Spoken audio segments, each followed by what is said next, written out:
The number of new people going into the hospital per day is also down, but we still have 1,600 new COVID cases yesterday.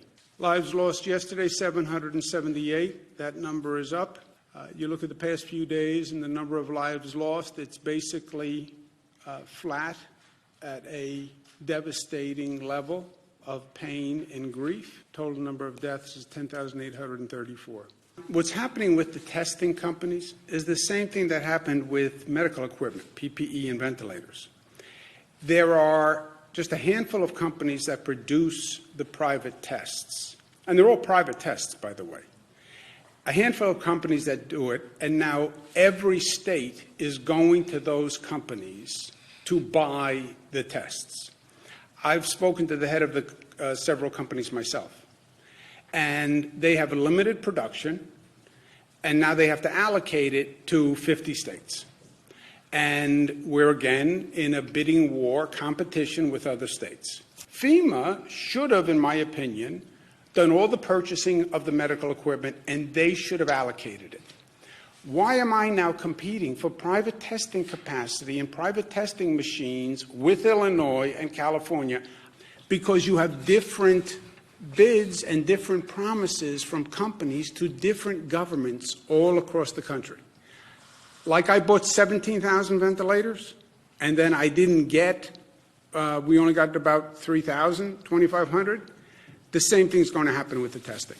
Do I believe we're going to see those numbers actually produced? No, because I think the same thing is going to happen that we just went through for the past month, where those companies are going to get oversubscribed. They're then going to bid up the price, and it's going to go to the highest bidder. There are different private sector tests with different accuracy rates. And that's one of the other complications. Go buy tests. Or whose test, which test, what level of accuracy. And that, I think, it's something we have to figure out one way or the other. But I would say that's something the federal government should take. There are two types of tests, the antibody test and the diagnostic test. The antibody test, state health department has a test, and you're right, it's their limited capacity. Let's say they can do, you said 2,000 a day. So let's say 14,000 a week. What is 14,000 a week going to do for you?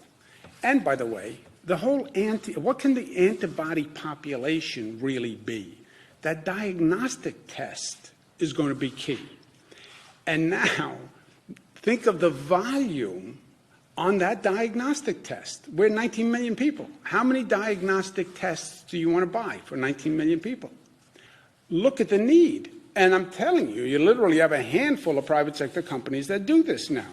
Well, how do you scale that up? I don't know. How did you get a rocket ship 220,000 miles back from the moon